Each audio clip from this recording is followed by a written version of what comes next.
Collect the weeds first, and bind them into bundles to be burned, and gather the wheat into my barn.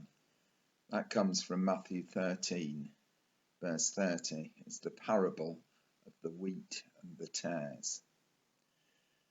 How do you explain all the bad in the world? Asks the agnostic of the believer. How do you explain all the good in the world? Counters the believer to the agnostic. As Christians, we live in the assurance and hope of the ultimate triumph of God's loving purpose for us and for his creation.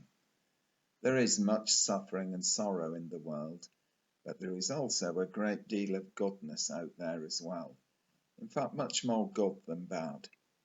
And the optimist in me says, so let's try and focus on the good, and let's do it with faith, because it is our faith which allows us to believe that we and all creation are a part of God's purpose. We are a part of the glory of our God. In a small American town there once lived an old man, and many generations of children had grown up listening to his stories. He had taught countless children to fish and hunt. He was the first to offer help to anyone in need, and the door of his log cabin was never shut. It was always open to anyone who needed it. Now it happened that one day it was discovered that a valuable seam of copper ran right through the plot of land upon which the old man's cabin lay. The businessmen of the town approached the old man, for they wanted to buy his land, knock down his log cabin, and begin mining the valuable seam of copper. But the old man had no need for money, and so their offer was of no value to him. All he wanted was to live in the house and the woods where he had been born. Well, the businessmen grew frustrated. Huge profits were in jeopardy here. They stood to make a fortune from this one piece of land. The old man refused to listen to their offers, and very soon their offers turned to threats. The people who had once been his friends were turning into his enemies. Eventually, they made their final threat. Unless the old man was out of the cabin and off the land by sunset, they would destroy him and his home and take the land for themselves.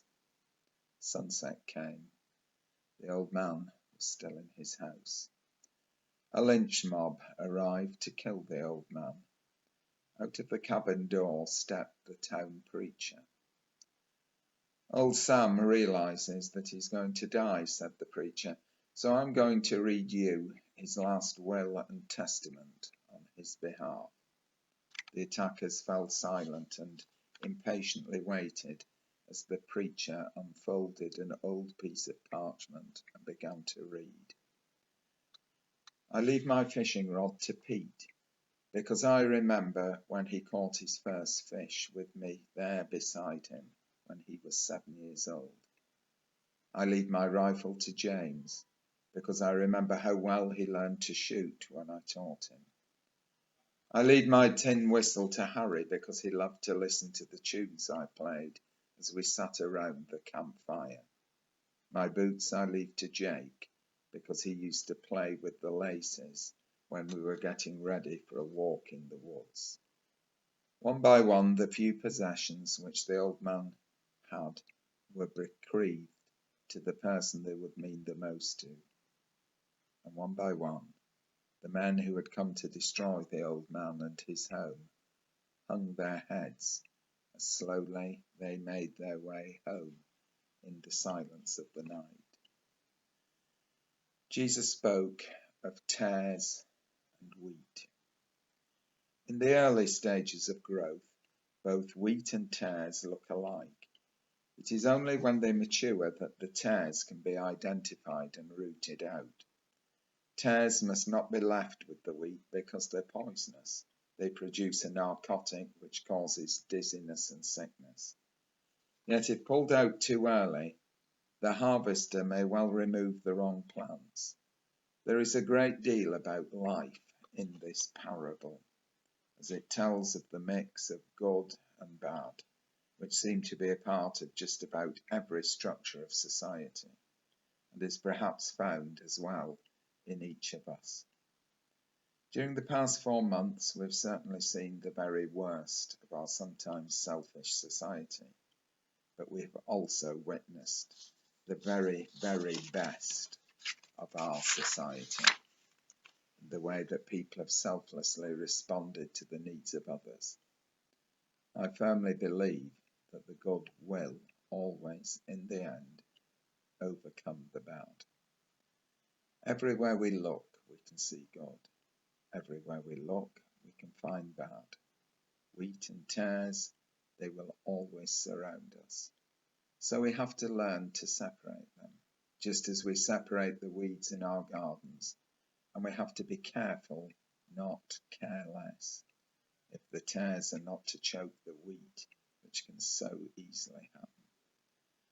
There is no better illustration than Nazi Germany, Bosnia, Rwanda, Cambodia, Afghanistan and Syria. A good garden can all too soon become overgrown and choked by weeds. The best way to counter wrong is by strengthening right. When slums are removed, there is better housing. Disease is prevented when there is clean water. Wars are avoided by compromise and understanding, and lives are transformed through care and love.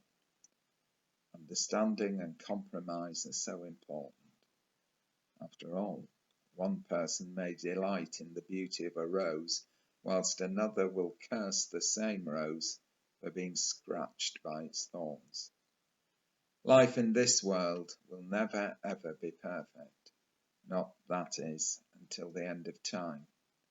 But meanwhile, the tender shoots of compassion and perfection are there to be tended and cultivated, and they can be found all around us, and no more so than over the last 4 months. In this parable, Jesus tells us exactly what happens in everyday life, whether in the brightness of the morning, in the splendour of the noonday, or in the stillness of the evening. This is a parable of everyday life. The wheat is the good, the tares the bad, and we are the sowers. We carry the seeds in our hands. We have been given the free will to choose just what we sow. It is up to us to choose. Do we choose to sow tares, or do we choose to sow wheat? And as we sow wheat, Jesus says that the righteous will shine like the sun in the kingdom of their Father. Let everyone with ears listen.